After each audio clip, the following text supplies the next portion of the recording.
Hi friends and family, welcome back to my another lesson. Today I am going to share some special tips to all of you. Specially আমরা spoken ইংলিশটা কীভাবে develop করতে পারি, তো সেই বিষয়ে আমি কথা বলছিলাম। তো আজকের লেসনটা অনেক ইফেক্টিভ হবে আপনাদের জন্য, যা আপনারা যারা বেগিনার রয়েছেন এবং যারা ডেভেলপ করতে চান আপনাদের এই স্পোকেন সেক্টরটা। আজকের ভিডিওটা আপনাদের জন্য। সো শুরু করা যাক। If you want to develop your any kinds of language, first of all you have to follow 4 skill. Number 1, speaking, listening, writing and reading. If you want to be smart in any kinds of language, so first of all you have to focus these 4 sector. So let's talk about that. First of all, it's a speaking part. It's so much effective and so much important part. এখন speaking পার্টটা আমি কীভাবে শিখবো, speaking যে পার্টটা আছে আমি একে ডেভেলপ করবো। So first of all you have to speak every single day. It can be 20 minutes, it can be 30 minutes, it can be 1 hour. আপনাকে প্রত্যেক দিনে ইংলিশে কিছু না কিছু কথা বলতেই হবে, সেটা হতে পারে 10 মিনিট 20 মিনিট, বাট আপনাকে প্রত্যেক দিন কথা বলতে হবে। এখন আমি কার সাথে কথা বলবো?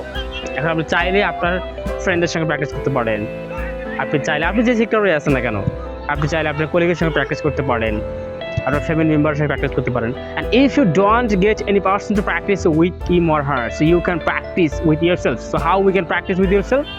So you can practice with yourself by using your phone camera, or you can practice with yourself in front of mirror. আপনি আপনার ফোন ক্যামেরাটা চালু করে আপনি সেখানে কথা বললেন ইংলিশে, আপনি পরে দেখলেন ভিডিওটা আমার ইংলিশে কতটুকু ফ্লুয়েন্সি আসতেছে, আমি কোথায় কোথায় মিস্টেক করতেছি। অথবা আপনি আয়নার সামনে গিয়ে কথা বললেন। যারা বিগিনার্স রয়েছেন তাদের জন্য অনেক ইফেক্টিভ একটা ওয়ে হবে। আপনাদের জড়তা, হেজিটেশন, শাইনেসটা ফিল হয়। আমি যদি মিস্টেক করি, it doesn't matter, mistake is doesn't matter, we are human being, so mistake is a common factor, it's not a big deal.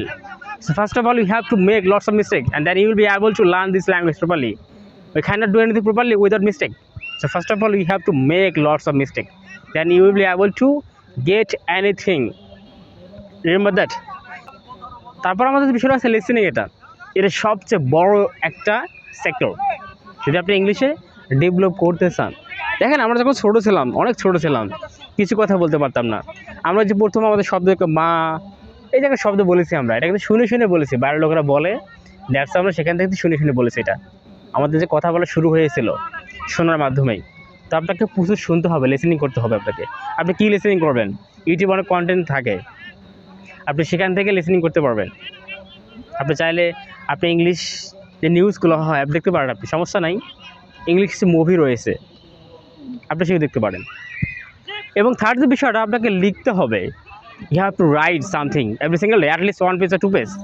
It doesn't matter you are not able to write at least 5 pages, it doesn't matter, but you have to write at least 1 page. It can be about any topic like your village, your country, it can be any one topic. So আপনাকে লিখতে হবে প্রতিদিন। লিখলে কী হবে, আপনার free hand রাইটিংয়ের যে বিষয়টা এটা আপনাকে ডেভেলপ হবে। এবং last one is that you have to read at least 1 page or 2 page. এখন আমি কী পড়বো, কোন ধরনের বইগুলো আমি পড়বো? আমার যেটা মনে হয় যে আমাদের যে একাডেমিক যে বইগুলো আছে ক্লাস 6 থেকে 10 পর্যন্ত, এই বইগুলো সো মাচ এফেক্টিভ। এবং এখানে আমাদের যেগুলো ভোকাবুলারি রয়েছে, শব্দের অর্থ রয়েছে, আমাদের সেগুলো শিখতে হবে। এবং তাছাড়াও আপনি কাজটা করতে পারেন, আপনি ইংলিশ নিউজ পেপার পড়তে পারেন। এখন পড়লে যেটা হবে কি, আপনাদের এখানে আপনার রিডিং স্কিলটা ডেভেলপ হওয়ার সাথে সাথে আপনার স্পিকিং স্কিলটা ডেভেলপ হয়ে যাবে এখান থেকে। তো এই যে ভাষা, আমাদের টোটালি ভাষাকে জানতে গেলে আমাদেরকেই 4টে বিষয়ে ফোকাস করতে হবে। যদি আপনারা 4টে বিষয়ে ফোকাস করতে পারেন তাহলে আপনাদের ইংলিশের যে স্কিলটা অটোমেটিক্যালি উইল বি ডেভেলপড। আমি আপনাকে বলতেছি, আপনি আমার এই মেথডটা অ্যাটলিস্ট 15 দিন ফলো করেন, দেখবেন ইনশাল্লাহ আপনার ইংলিশের স্কিলটা অটোমেটিক্যালি চেঞ্জ হয়ে যাবে, আমি আশা করতেছি। আর কিছু না বলে ভিডিওতে আমি নতুন কোনো টপিক নিয়ে ইনশাল্লাহ নতুন কোনো ভিডিওতে আসবো। তো সে পর্যন্ত আপনারা ভালো থাকেন, সুস্থ থাকেন, আল্লাহ হাফেজ, হ্যাভ এ গুড ডে।